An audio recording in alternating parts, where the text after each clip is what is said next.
Okay, hopefully this isn't a disaster doing this without a microphone this time. Now I did a test with and without.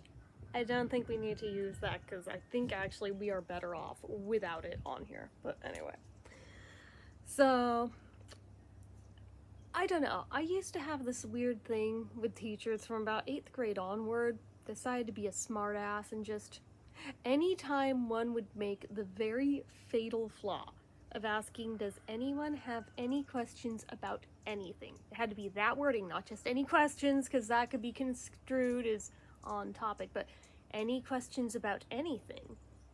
My brain would take this and run with it and go, what's the meaning of life? And some of them would just like shrug me off and not justify it with an answer. Some would give a smart-ass answer, but a few of them though, they actually attempted to give a serious answer, and I still to this day give credit to them for actually attempting to answer instead of just like writing it off as nonsense. They actually did their job as a teacher. Now, I really wish I had written down what each answer was as they happened so I could have them for posterity, because unfortunately, most of them I forgot just about as quickly as they were told to me.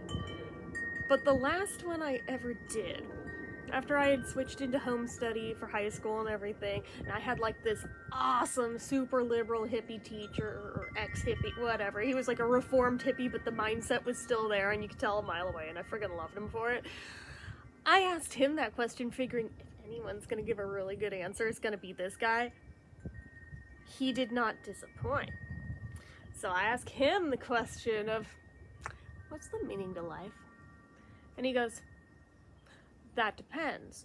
Are you asking what's the meaning, or are you asking what's the purpose?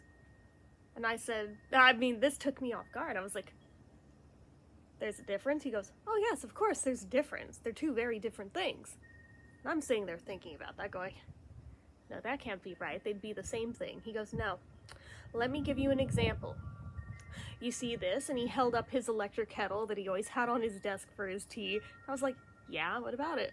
He goes, what is this kettle's purpose? And I went, I don't know. It's a kettle. He goes, its purpose is to keep my tea warm. Its meaning is whatever meaning I give it. Its meaning could be anything on earth. But its purpose, yeah, it's a very clearly defined purpose that something has. But meaning is something that is given. It can be given by you yourself, or it can be given by someone else, or it can be given by both.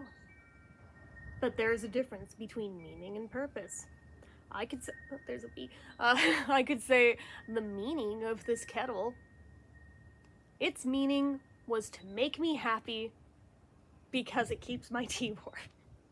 But its purpose is keeping the tea warm. It's like, I don't know, this is still sounding kind of vague and woo-woo. And he was like, well, think about it in terms of humanity, because I think that's what you're really asking. And yes, that is what I'm really asking. Okay. Well, the purpose of humanity to be a human on this planet is to go forth and multiply and keep the species going. But the meaning can be anything you want to give it. The meaning can be to create beautiful artwork. The meaning can be to serve others. Your meaning can be what you mean to other people. It can mean all of those things.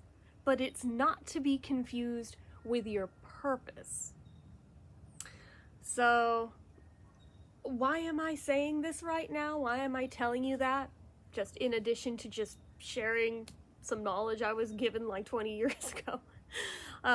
I had a friend that was in a really dark place mentally last night and texted me about it.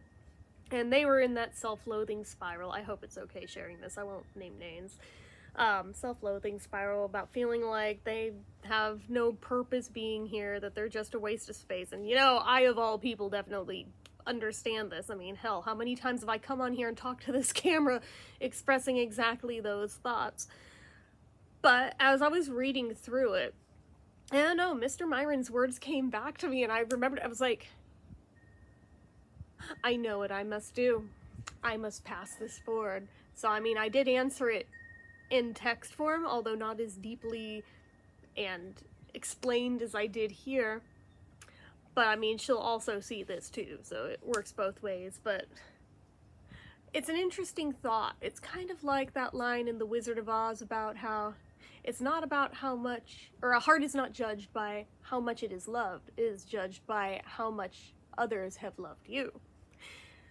It's kind of partially like that, if you think about it. I mean, that doesn't have to be like the exact comparison made, but I'm just making a comparison that I feel applies and is relevant here.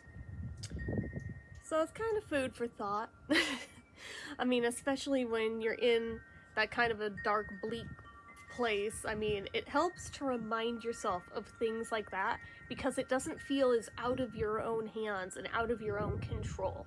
Because when you can keep that thought in your mind, even in those moments, there are elements of that you can control. You can control whether or not you want to define yourself by X, Y, Z. Like, that part is in your control. Things like, I feel worthless because I never got married and never had kids, like things like that, those are out of your control. Don't beat yourself up for those because you're never going to win that battle.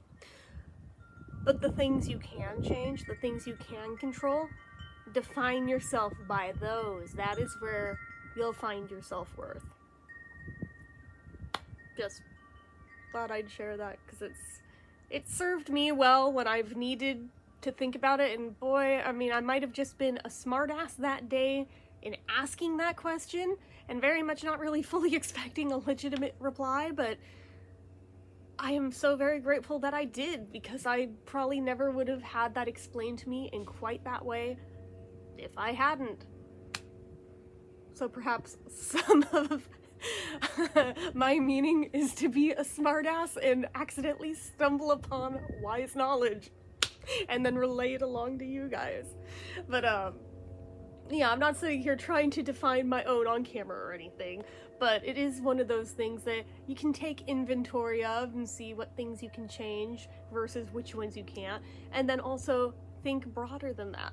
Like, I didn't really believe the whole ripple effect theory about how no matter how insignificant you feel, no matter how insignificant you think your actions are, there's always a ripple effect. You're always affecting people more than you could possibly know.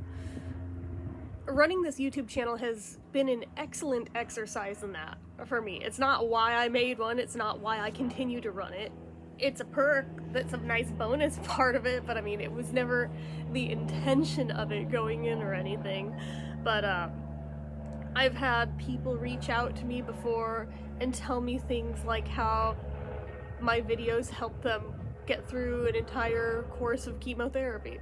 That is a real thing. Somebody reached out and told me once, and that honestly meant the world to me, that they were able to find solace while they were suffering just watching little old me. Like, I'm over here feeling like an idiot making most of the stuff that I do on here, but apparently it has an impact on others.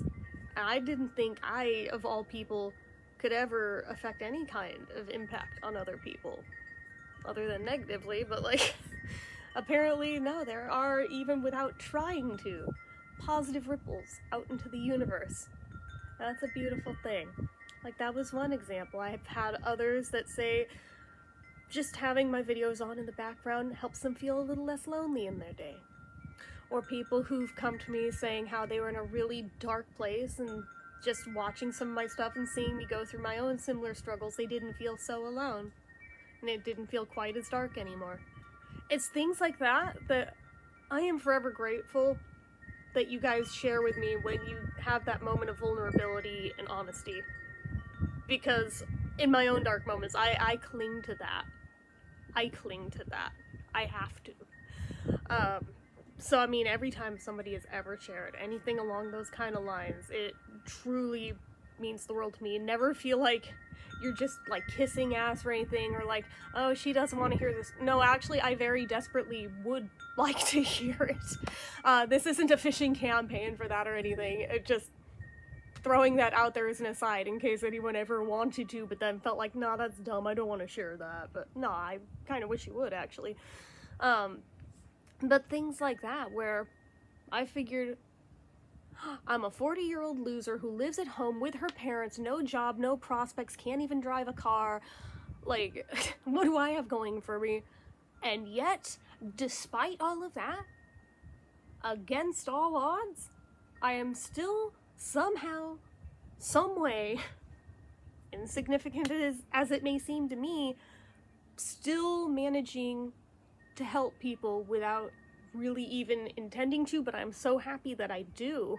And it really makes it feel worthwhile to continue doing these all of these years. It's been almost 20 years of making these. Don't worry, I'm not going anywhere. It does make it worthwhile. And it's the little things like that. And I think, okay, yours may not be identical to that, but it could be something as small as that you put out into the universe without even realizing just how much it means to someone else. And yet, there you are, and you're very much doing that. So it's stuff to hold on to.